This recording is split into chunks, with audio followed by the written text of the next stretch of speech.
Diyos na nag-provide sa abang mga tanangin natin. So sa pagkipan natin sa sinagkakita po natin ang iyong ayos sa atin. Let's pray. Loving and gracious. Thank you, Heavenly Father, that you never fail to amaze us. What you have done in each of our lives. You have taken us from darkness into your marvelous light.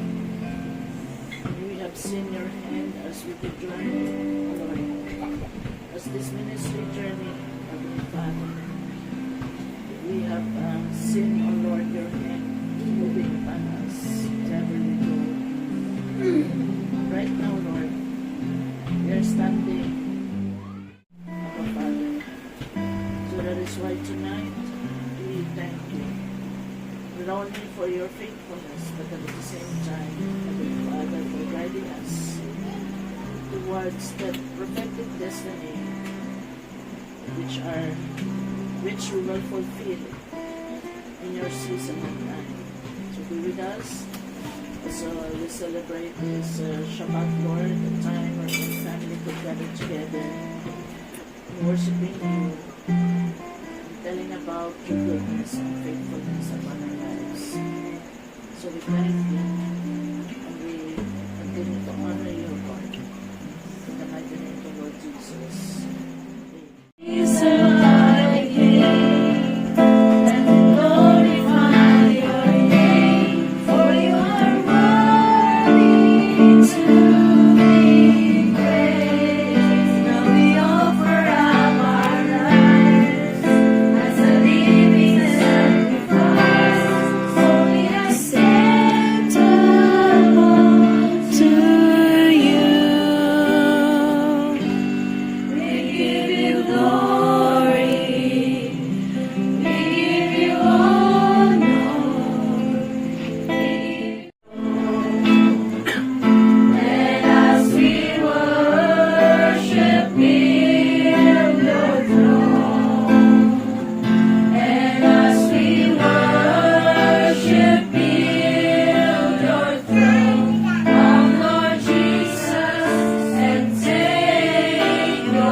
Given us this moment, O Lord, as our candle, O Lord God, keep burning, O Lord. Let it be that you are the light of the world, and we will continue to shine on the darkness, Abba Father. Thank you, O Lord God, for bringing peace in each home that Susan and I represent. Yes, Lord. Because you are our peace, you are the light of the world. Thank you, Abba Father, for tonight. Thus, as we continue to have fellowship with you and fellowship with each other, you will be the God who is the center of our everything. So tonight, Lord, be the center of our everything. Thank you, Abba Father.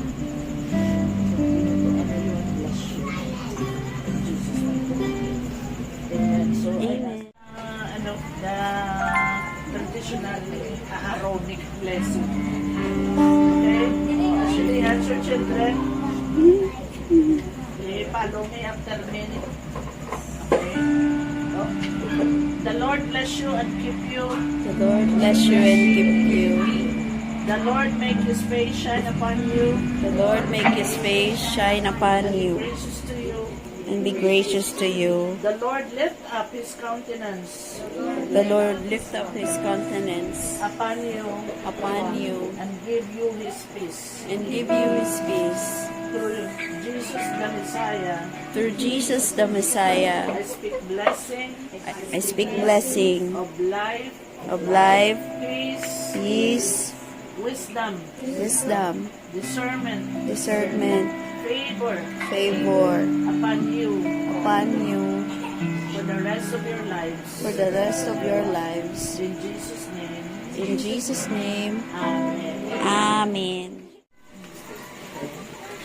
Joshua 24:15, it says, if you have no desire to worship the Lord, then choose today whom you will worship.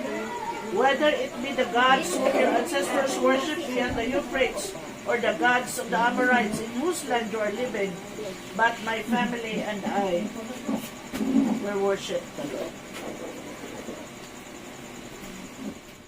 Hindi siya perfecto, no?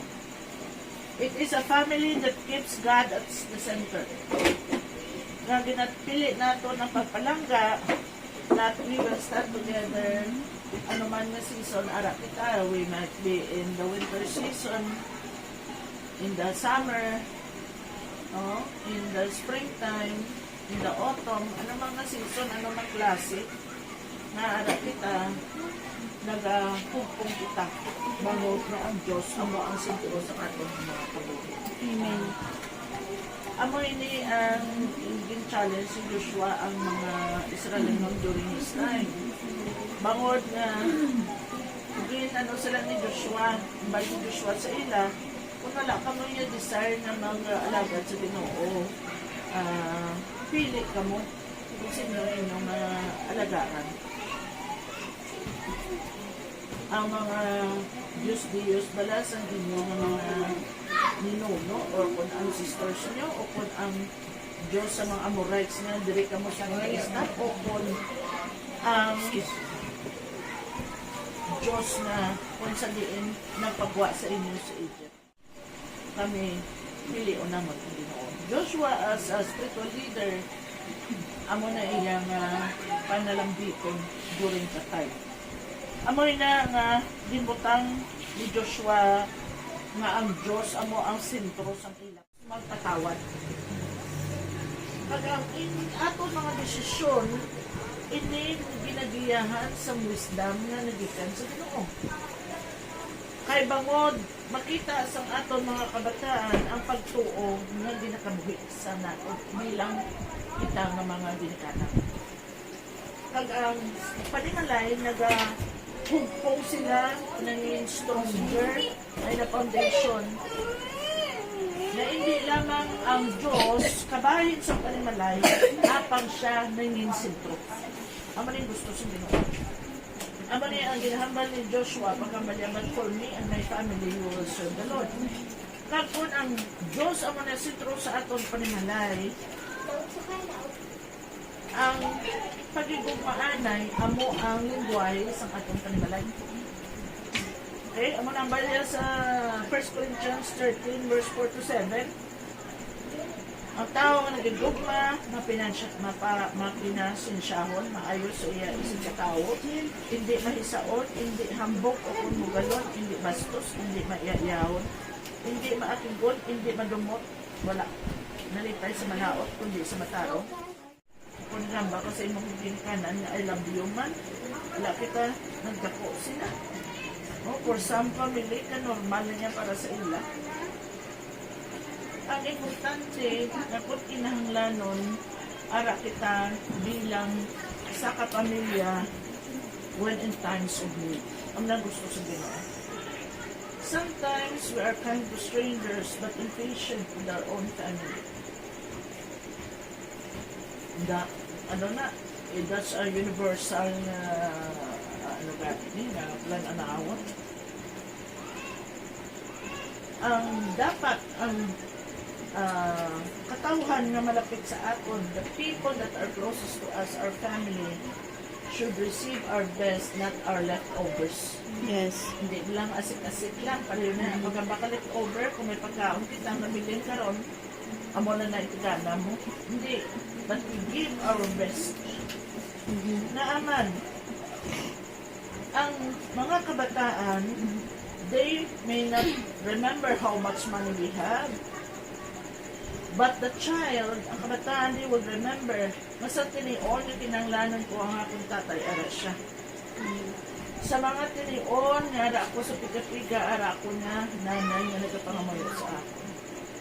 Nasa tinion ni kinanglan, may matindog sa akon, kaya dama nag-akusar sa ako ng akong pamilya ara sa likod ko nga nagabakap sa ako. Amoy na, we may not be perfect, but we thank God that God is the center of our lives. That our family is built on God's Word. Sa tulong sa Diyos. Ang base ng Deuteronomy chapter 6, 6 to 7. Idigin ninyo pagkalimting ining mga sugo ang ginhato ko sa inyo subong. Itudlo inipermi sa inyo mga kabataan, hambalin ninyo ini, hambalin ninyo ini, kung anak kamo sa inyo balay, kag kung nagalakat kamo, kung nagahigda kamo, kag kung nagabangon kamo. Ang responsibility nato na sa parent is to pass on our faith to the next generation. Dapat ipasa naton ang simbahan, ang iglesia importante. Ang pagtuon naton sa pulong is importante. The ministry is important. But it is on the home na kung sa diin dira makita sa mga kabataan ng pagtuon what faith looks like. Sometimes, hindi kita makasiling na dumaliwala na sa mga gugmay ngayon. But, dara nila makita ano ba lang ginahambal naton, ano ba lang ginahimo naton, ano ba lang ang priority naton, nagatanaw sila. What is our value system na-embrace na nilang ina-value system? Pag ang aton mga kung anong aton ginahambal sa iyo. Amoy na nga dapat na may anak ka mo nga family prayer. Antes na mo magpauway. Just gather your children and pray. Even short na prayer lang. Basa ka mo sa pulong sa Ginoo, especially on the Psalms or in the Proverbs. Remember, sa ato pa kami sa sa mga San Juan, we have always a family devotion. Antes na matulog na devotion kami. So, during that time, it's election time. Atong panimalay, talk about God. Anong ginabraso nito? Just have a gamay na parte sa mga passages sa Bible. Kung mag-ubra ka pa sa mga decision, you need to pray about it. I remember sa gamay pa ng Joshua, damo sa mga kanang ko antes wala kami ni tata mo yung bakal, but you pray because kabalo ng Ginoo. When he wanted, sa gusto niya mag-bike, wala kami ng bakal ni pastor. But there was a time, itong natabo kami nagpaubra sa amon, sa man. So, nagsukot kami, hindi pa makot kami kung pila ang bayad. So, tagaan sa na naman sa quotation, amo to nga nakabakal kami sa bahay kung bakuto, kita mo, kabas ka ng pangamulyo. Taganit, nagambalo sa Ginoo ngayon, sa Ginoo, hindi sa amo ni tata mo, kawaking ng bakal na personal, but the Lord will provide. God will, kapalit ang Ginoo pa maagi. Mga desire. So, amoy na, dapat, tanawin natin, na itudlo natin sa atong kamataan na ang Diyos hindi lang para sa Sunday, kundi sa adlaw-adlaw natin na pagpamabuhi para ang Ginoo. Liyan sa inyong mga kabataan, kung release nyo mga kato sa eskwelahan, speak a blessing. Liyan mo sila, nga patuksyonan sa Ginoo sa pagwa nila kapag sulod. Sa Salmo 121. Kapat, that we stand together in times of trouble. Ang base sa Ecclesiastes chapter 4 verse 9 and 10, mas maayo kung may upod ka sa isa ka lang. Kaya mo ini ang maayong mahimo kung may upod ka. Kung ara ka sa kalisod, maniligan ka sa imong upod. Pero makaluluoy ka kung ara ka sa kalisod, wala sing may magbulig sa imo. That two are better than one. Kada pamilya, may mga tiniunbit na nagatubang kita sa mga unos sa ating tabi. May ara din ang financial problem. May mga time na there are misunderstanding. May ara nga balatian, magabot. May ara nga mga disappointment. Nagatubang kita sa difficult, mabudlay na desisyon. May mga season na uncertain kita. Ano na lang ayhan? ang pamangkot hindi na will our family ever face problem? Ang pamangkot amo ini, will our family do? What will our family do when problems come? You see, when the time comes, Maria, don't turn against each other when troubles come. It is a time na magugpong kita, that we will turn towards each other. When one is weak, the other one will be your strength. When one is discouraged, the other will encourage. When one falls, the other help him in order for him to get back up na magtindog liwat. Magani, a family that prays together stays together. Ang basa sa Psalms 112, verse 1 and 2, dayawa ang Ginoo, bulahan ang tao na nagatawag sa Ginoo, kag nagakalipay din sa pagtuman sa iyang mga sugo. Mangin mo swagon ang iyang mga anak, kahit ang kaliwat sa mga tao nga nagakaboy sa musto, dinapakamaayo sa Diyos. These descendants will be mighty in the land. It doesn't mean na mighty in the land nga daw grabe ka kakusgan, hindi. Ang buot sa lingon nga as we continue to build ang godly legacy, umana sa una kay tatay ko, umalang ko sa kasi ang bilin mo sa amon, sa imong mga kabataan, ano nga klase ang legacy, di sa kasabat sa ako nga pamangkot. Naaman kung ano man ang nagtudot natin sa atong kabataan, subong, may influensya ina sa dason ng mga henerasyon. Ang pinakadako nga inheritance, hindi ang balay, hindi ang duta, hindi ang kwarta, hindi ang business o kung ang material na posisyon. Ang pinakadako nga mahatag natin na inheritance sa aton mga kabataan ang ating kung sa diin ang pagtuon natin na makita nila hindi na ang mga bagay amoy niya dapat natin ihatag ang mga bagay hindi mababal sa kwarta. Tuduan sila natin paano magsalig sa Ginoo, ipakita natin sa ila paano mag-alagad sa Diyos na kung mag-abot ang mga piga-piga, ang mga kabudlayan, hindi sila magbiya sila. Padayon sila ang kaplot sa Ginoo.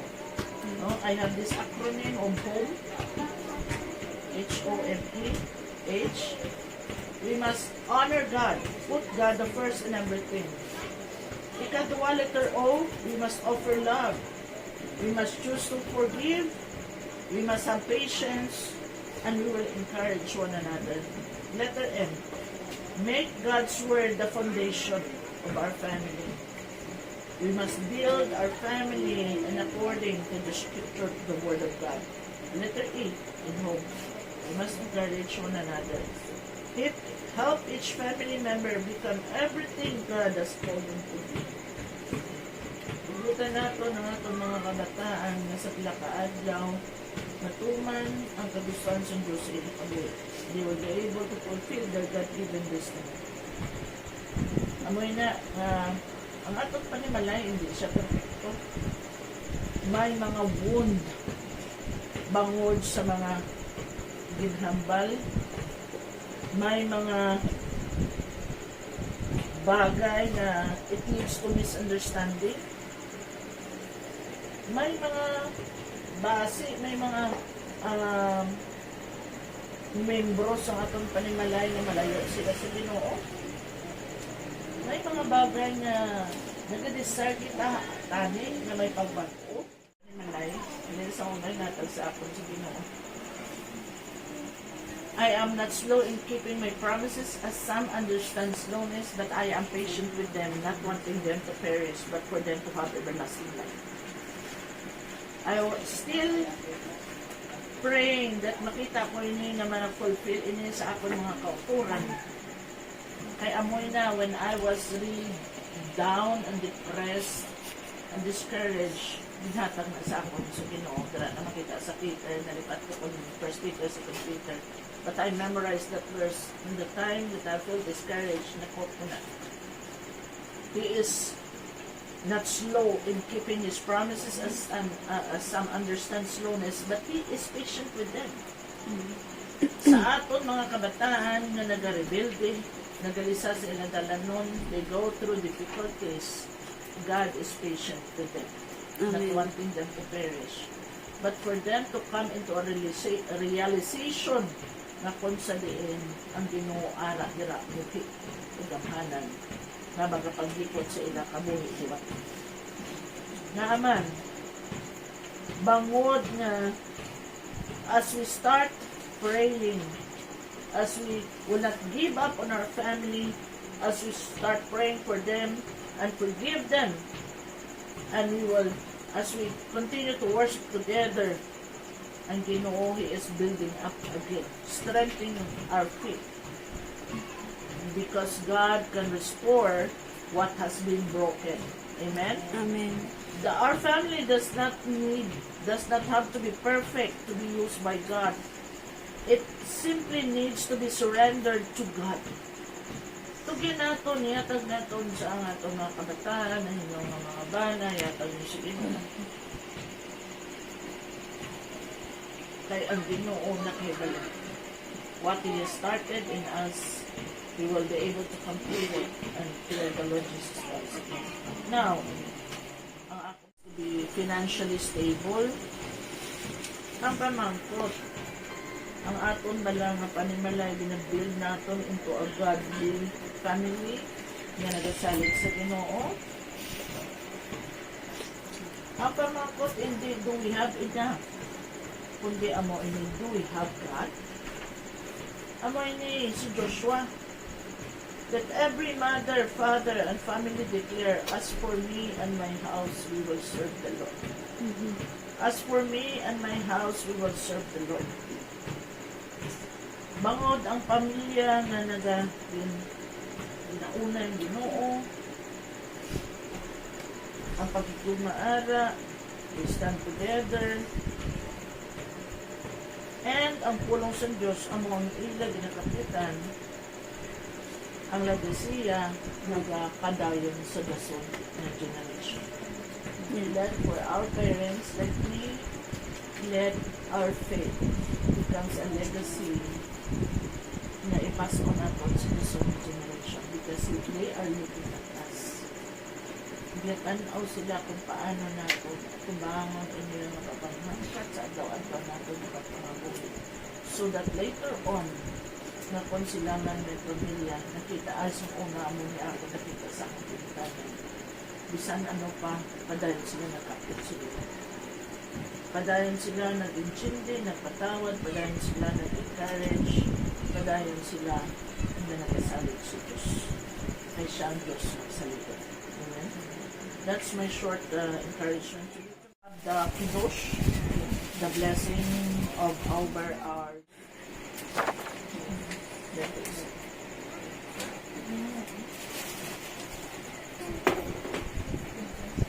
so this grape juice, no?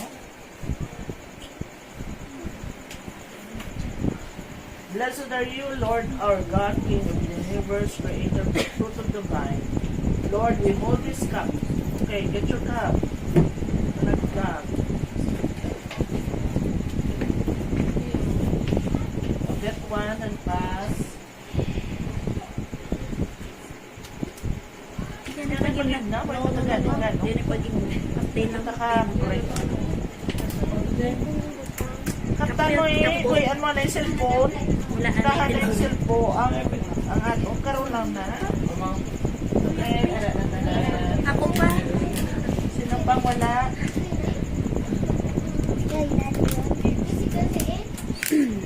Mabaw. Bataan. Wala na nila. Ising. Naong na, di pa naong na. Din na, masara na sa sakwamera. Madata naman yun. Mayara ka? Sarap sa din. Di pa naong, di pa naong. Diri ka, diri. Loading sa load. Anak na mayara ng tanan. Okay. Okay, let's hold our cup. Blessed are you, Lord our God, King of the universe, creator of the fruit of the vine. Lord, we hold this cup in remembrance of creation and in the deep gratitude for the new covenant seal of the blood of Jesus. Thank you for choosing us, redeeming us, and giving us true rest in Him. Amen. So let's take a sip. Sige lang. Okay.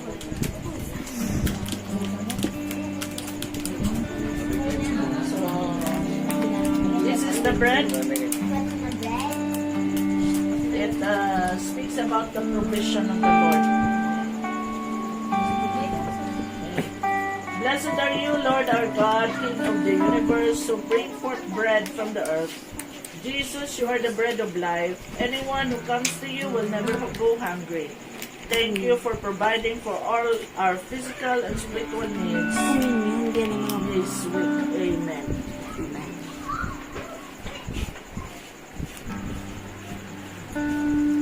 Okay. I want the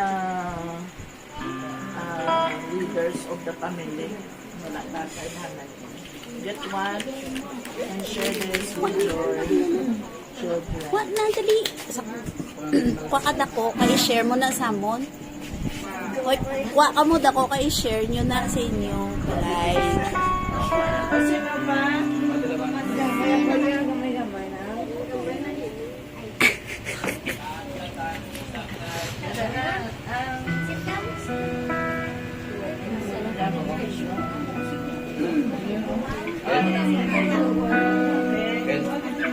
Kanaog to. Kanaog kay mama mo. Kay dito ka na ma-share. Shh! Lakat to kay mama mo. Dito ka mo kayo ngayon. Ato ka To kay mama mo. Damay tuyo ka dali ka pangalisan. Wala anay game kay ka-communion. Taga-communion. Uy, iyan na yung cellphone. Okay, let's raise our bread. Heavenly Raise Father, our we bread. thank you for this bread that we are about to partake. You are the bread of life. Thank you, Lord. Let us we fellowship with each other, with you, Heavenly Father, tonight. It reminds us that you are the only one that is worthy to be praised. We thank you, Abba Father. We thank you, Lord Jesus. We thank you, Holy Spirit. In Jesus' name. Amen. Let's partake Amen. of the bread.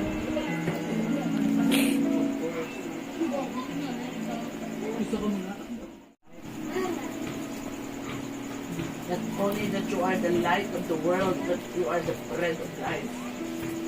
And as we continue, Lord God, to trust you, going to the next level of what you have prepared for us as a ministry. Thank you, Abba Father, that as we stand together as one family, O Lord, you are there in the midst of us. Thank you for tonight. We continue, Lord, to trust you in whatever you will do in the coming days ahead of us.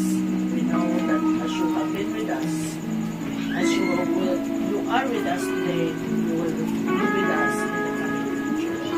This we pray in the mighty name of the Lord Jesus Christ. Amen. Shabbat Shalom. Shabbat Shalom! Shabbat Shalom, CSMI! Fellowship is Shabbat Shalom! Shabbat dinner. Lord, thank you for the food that is here before us, Heavenly Father. As we enjoy fellowship with you, we enjoy fellowship on the table, Father God. This symbolizes the blessing you have given to each one of us. So we thank you tonight. Continue to be with us, Lord. In Jesus' name. Amen! Shabbat Shalom! Everyone. Heavenly Father, thank you, Lord, for the life of Angel. Wala pa years. Give her peace, O Lord God. Paris, That na, surpasses Paris, understanding. isa na Sige. lang. Give her the spirit of Ay, excellence. Samtang siya nag-eskwela, Ginoo. Makita, Ginoong imo, kaayo sa iya kabuhi, katutom, O Diyos. And I declare favor will surround her, whatever she do, whatever she is doing, O Lord God. Madali ikaw magapatiktar sa sinya bata hasta makumar ng imong tinutuyok ang plano sa iyang kabuhi. Kalayawan ikaw, we lift her up before your holy throne. In Jesus' name.